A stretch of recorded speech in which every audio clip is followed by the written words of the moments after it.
ดีจะฟังคือชื่อฮิเบอร์ฮิเบอร์ฮิเบอร์มื้อนี้แพรรี่สิมาเฮ็ดหยังเนาะหมดแค่เลย ขุดแครอทเนาะสบายดีทุกคนเด้อมื้อนี้แพรรี่สิมาขุดแครอทของเพิ่นเนาะซึ่งว่าอันนี้จะเป็นสวนหลังบ้านเฮาแม่นบ่ลูกโอ้ซึ่งว่าเฮาได้ปลูกหลายอย่างเนาะ What it is Paris Do you know what it isอิบักเพส It's makpet Wasan how to say in English please It's chili Can you speak louder please Oh let me see อันนี้เป็นหมากเพชรนะทุกคนซึ่งว่าเป็นหมากเพชรซุปซึ่งว่าปลูกอยู่สวนหลังบ้านของแม่ผลิตเองลูกอย่าจับหัวมันเด้อเพราะว่ามันจะเฮ็ดให้มือทุกคนแล้วก็แซ่บเนาะอันนี้คือสวนหลังบ้านที่ว่าเขาปลูกไว้ซึ่งเมื่อก่อนทุกคนตัวนี้จะเป็นผักบ้งเนาะแต่ว่าปาดไปให้เพื่อนบ้านกินแล้วไปให้ตู้สมตำบักหุ่งแล้วอันนี้ก็คือหมากเพชรเขียวยังบ่ทันได้ใหญ่เทื่อเนาะไปผลิตพาผู้ชมไปเบิงผักเขาแน่แล้วหลังจากนั้นมื้อนี้เพลิสิมาขุดแครอทที่เพิ่นปลูกเด้อแต่ว่าก่อนที่จะขุดแครอทเฮาไปเบิ่งก่อนว่าเฮามีผักหยังแน่อยู่ในสวนออร์แกนิกของเฮาไปลูกยังนำหน้าเลย อันดับแรกอันนี้มันผักหยังลูกนี่ผักบงบง โดยลูกจือไว้เด้ออันนี้มันผักบงอันนี้เป็นหมากหยังนี่ลูกเบิ่งมีหมากหยังนี่นะ tomato หมากเลนใส่เนี่ยฮะ แค่นี้อันนี้ได้ เนี่ยมีโทเมโต้บ่ลูกโอเคซันเฮายังไปต่อเลยลูกเดี๋ยวเฮาไปเบิ่งว่าเฮามีผักหยังอีกแดจื้อบ่ตอนเฮาเฮ็ดสวนน้ำกันหั่นน่ะเฮาขุดกุ๊กจื้อบ่อันนี้มันผักหยังนี่ลูกหอมป้อมโดยอันนี้เป็นหอมป้อมเด้อซึ่งแบบทุกทางกินแบบสบายใจเลยทุกคนเพราะว่าเป็นผักที่บ่มีสารอันตรายเด้อเป็นผักปลอดสารพิษแพรรี่มากินผักบ่ใส่มาแม่จับดูตัวนี้นะมันสิเผ็ดมือลูกเด้ออันนี้มันหมากเผ็ดเนาะทุกคนมันเผ็ดสวนเขาเองเดี๋ยวเขาสิขอวางไว้ก่อนเพราะว่าย่านลูกอันจับแล้วแสบมือไปย่างต่อเลยบ้านสวนเขามีผักอย่างอีกแดคอยย่างเด้อ be careful okay โอ้อันนี้มันต้นอย่างนี้นะอันนี้มันบ่เป็นผักนี่ลูกมันเป็นหญ้าเกิดเองลูกออกได้บ่ขุดออกดูขุดออกดูนะขุดออกหญ้า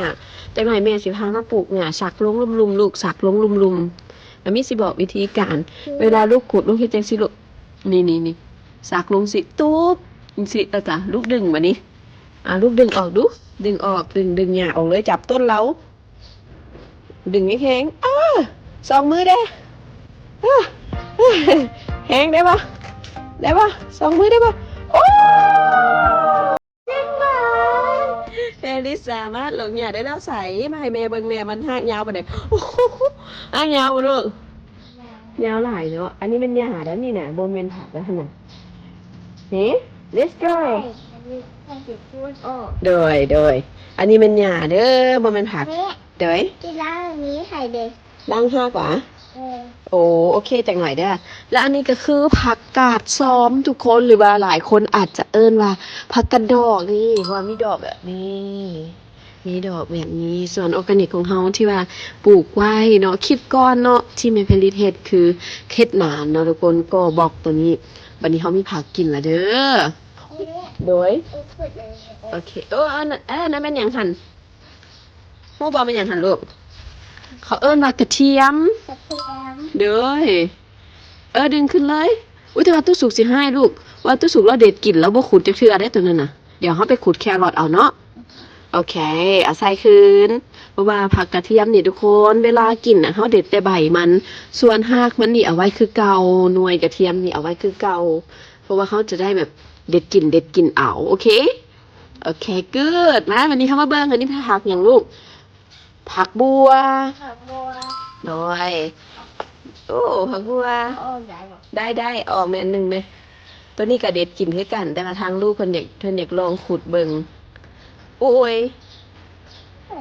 บ่ขุดล่ะลูกมันเป็นเปื้อนไปไปยังบัดนี้มาถึงที่เด็ดฟ้าวเด้อมาพี่ก่อนแคลิสมาพี่ก่อนแม่สิพาเบิ่งผักอื่นก่อนอันนี้เป็นผักอย่างนี้ลูกฮู้บ่อันนี้เป็นผักซีผักซีมาพี่แม่ผักซีละอันตัวนั้นก็แม่นผักอันนั้น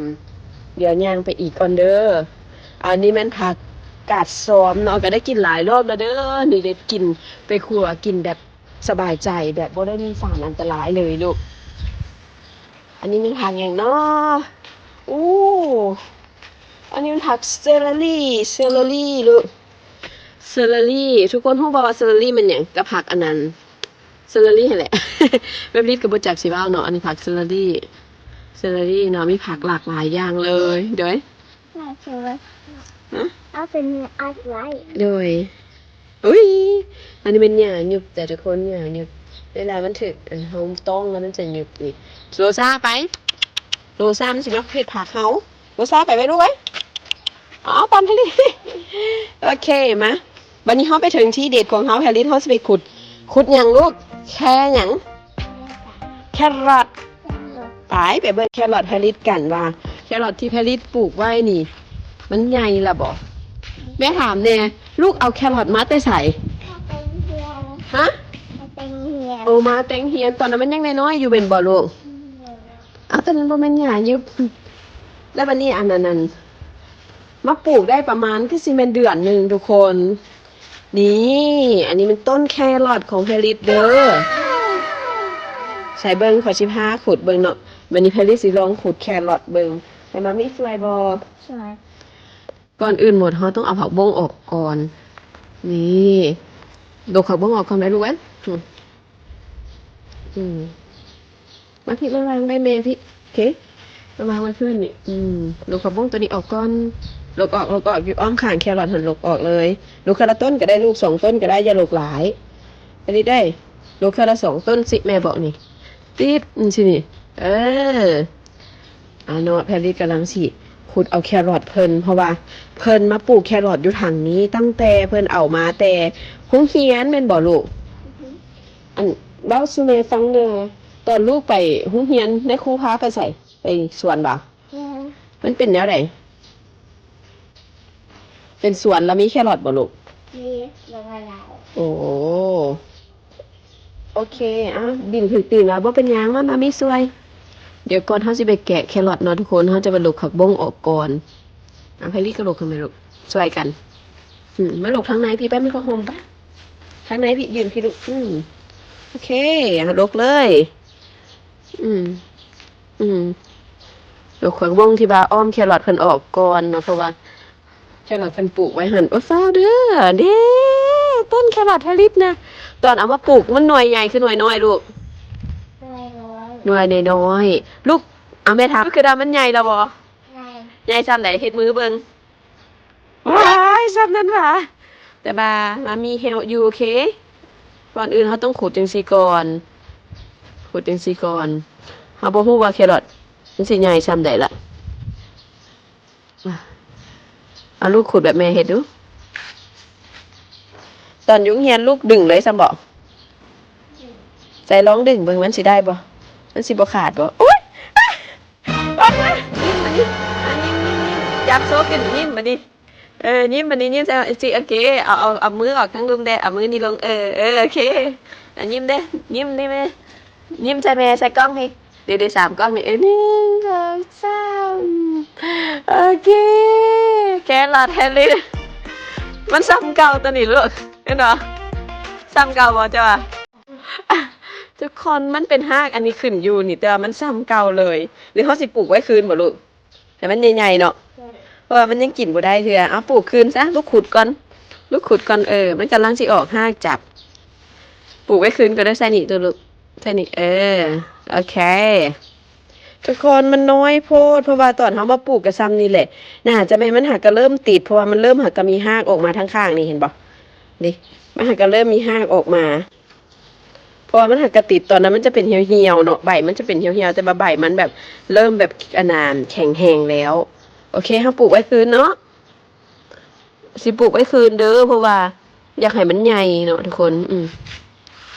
เอาใส่เลยโอเคนะตึกๆแบบไหนลูกโอเคมันก็เห็ดไหมไปปลูกแล้วก็เห็ดเลยโอเคเดี๋ยวเดือนหน้าเขาจะมาเบิ่งว่ามันใหญ่บ่เนาะลูกเนาะมันก็เริ่มใหญ่แล้วดิมันก็เริ่มมันนั่นมันใบอย่าง ใบมันเริ่มใหญ่แล้วต่างแต่ว่าหัวมันบ่ใหญ่ดอกลูกเนาะโอเคแครอทเฮาก็ใหญ่แล้วอันเดียวเฮามาจบคลิปก่อนสำหรับมื้อนี้ขอบใจแด่ลูกพี่นามามีพี่นาขอบใจเด้อบ๊ายบายแน่โอเคบ๊ายบายโอเค